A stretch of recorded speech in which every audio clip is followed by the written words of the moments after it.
किसान भाइयों, आज हम जानेंगे जब हमारी गेहूं की बालियां बाहर आने लगती हैं यानी निकलने लगती हैं, उस समय हमें क्या क्या आवश्यक कार्य करने चाहिए जिससे हमारी सारी बालियां एक तो अच्छी आएँ।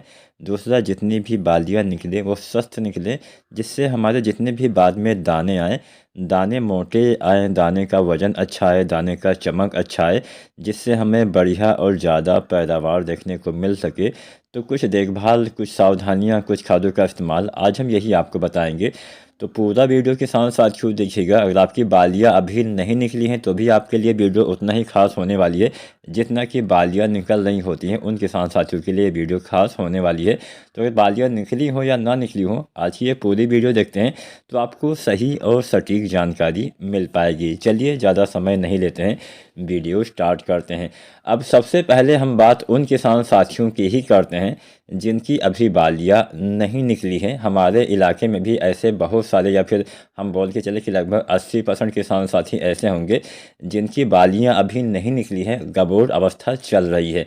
तो गबोट अवस्था में दो चार बातें आपको ध्यान देना है। सबसे पहले नमी बराबर बना के रखना है, क्योंकि इस अवस्था में क्या होता है कि अभी देखो धूप काफ़ी अच्छे से निकलना स्टार्ट हो गई है, नमी बहुत जल्दी ख़त्म होना स्टार्ट होने लगी है। तो इस समय नमी बना के रखिए, हल्का हल्का सिंचाई करके आप नमी बराबर बना के रख सकते हैं। एक बात का ध्यान आपको और रखना है, ज़्यादा पानी भरना नहीं है, नहीं तो आपकी फसलें गिर जाएगी। जब हमारी फसल गिर जाती है तो हमें बहुत नुकसान होता है, यह बात तो आपको पता ही होगा। तो बहुत ज़्यादा पानी भरिए मत, लेकिन हाँ, आपको हल्का हल्का सिंचाई करते रहना चाहिए। अब इसके साथ साथ गबोट अवस्था चल रही है तो दो खादें हम आमतौर पर डालते हैं। सबसे पहले तो आपको बोरोन का इस्तेमाल कर देना है। बोरोन के इस्तेमाल से पर परागण सही से होता है, जिससे बाद में बालियों के अंदर दाने सही से आते हैं। तो बोरोन 20% वाला 100 ग्राम से लेके 125 ग्राम पर एकड़ के हिसाब से आप इस्तेमाल कर सकते हैं। दूसरा चीज़, हमें NPK 05234 का इस्तेमाल करना चाहिए। इसके इस्तेमाल से अच्छा लाभ मिलता है, बालियों का विकास निर्माण सही से हो पाता है। अब यहाँ पे एक बात का ध्यान आपको ये भी देना है कि मान लीजिए आपकी फसल अभी गबोट अवस्था में चल रही है और इस अवस्था तक आपने कोई भी पोटास वाली खाद का इस्तेमाल नहीं किया है, ना तो आपने MOP पोटास का इस्तेमाल किया, ना ही कोई अन्य पोटास वाली खाद हो, चाहे NPK हो, चाहे मतलब NPK 12 32 16 10 26 26, आपने ऐसी कोई भी खाद का इस्तेमाल नहीं किया जिसमें पोटेशियम तत्व तो पाया जाता है। तो ऐसी दशा में बालियाँ निकलने से पहले अगर आप एक बार 1 किलो के आसपास NPK 0050 का इस्तेमाल कर देते हैं तो कुछ मात्रा में पोटास की पूर्ति होने से अच्छा लाभ मिलता है। कई बार पोटास की कमी से बालियाँ छोटी पतली कमजोर रह जाती हैं। तो मान लीजिए अगर आपने जो है पोटास बिल्कुल भी ना डाला हो, बालियाँ निकलने वाली है, इससे पहले आप 1 किलो MOP पोटास 0050 का इस्तेमाल कर सकते हैं। कुछ पोटेशियम तत्व की पूर्ति हो जाएगी। अब इसके साथ साथ जैसा कि मैंने बताया, जिन किसान साथियों की बालियाँ निकल रही होती हैं वो क्या करें। अगर आपकी बालियाँ बाहर अभी निकलना स्टार्ट हुई हैं, अगर आपने अभी तक बोरोन ना डाला हो तो बोरोन डाल सकते हैं, लेकिन 05234 डालने से ज़्यादा लाभ नहीं मिलेगा। NPK 05234 बालियाँ निकलने से पहले डालने से अधिक लाभ मिलता है।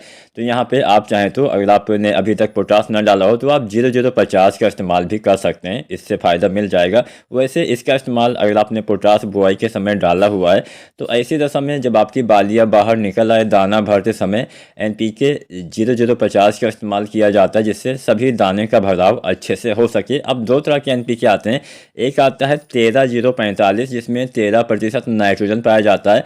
अब इस NPK का इस्तेमाल आपको तब करना है जब आपकी गेहूं में बालियां निकल आई हो, लेकिन आपकी पत्तियों में थोड़ा बहुत नाइट्रोजन की कमी दिखती हो, थोड़ा बहुत पीलापन दिखता हो। तो ऐसी दशा में अगर आप 13045 NPK अपने गेहूं में डालते हैं तो कुछ नाइट्रोजन की पूर्ति होने से वो पीलापन ख़त्म हो जाएगा। क्योंकि अगर झंडा पत्ती जिसको हम बोलते हैं, जो हमारे बालियों का जो भोजन है लगभग 42-43% तक भोजन बनाती है, यानी काफ़ी ज़्यादा आधे के आसपास भोजन का निर्माण झंडा पत्ती के द्वारा ही होता है, उसमें पीलापन आ जाता है तो नुकसान हो सकता है। तो पीलापन है तो 13045, पीलापन नहीं है तो आप NPK 0050 बालियाँ निकलने के बाद इस्तेमाल करेंगे, अच्छा लाभ मिलेगा। तो बस मोटी मोटा 2-3 बातें ध्यान रखना है, नमी बना के रखना है, बोरोन और NPK 05234 बालियाँ निकलने से पहले डालना है। आप बालियाँ निकलने से पहले 0050 उस अवस्था में डाल सकते हैं जब आपने अभी तक कोई भी पोटास वाली खाद न डाला हो, और बालियाँ निकलने के बाद अपने फसल के हिसाब से आप NPK का चयन करिए। पीलापन है तो 13045, पीलापन नहीं है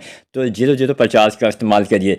जब आपके गेहूं में फ्लावरिंग की अवस्था आती है, उस समय कोई भी चीज़ें छिड़काव करने से आपको बचना चाहिए। नमी बना के रखिए, बहुत ज़्यादा पानी भरिए मत, तो आप भी गेहूँ में अच्छे दाने के साथ साथ दाने का वजन मोटाई आसानी से बढ़ा पाएंगे। वीडियो अच्छी लगी हो तो लाइक शेयर करें और चैनल को सब्सक्राइब करें। धन्यवाद।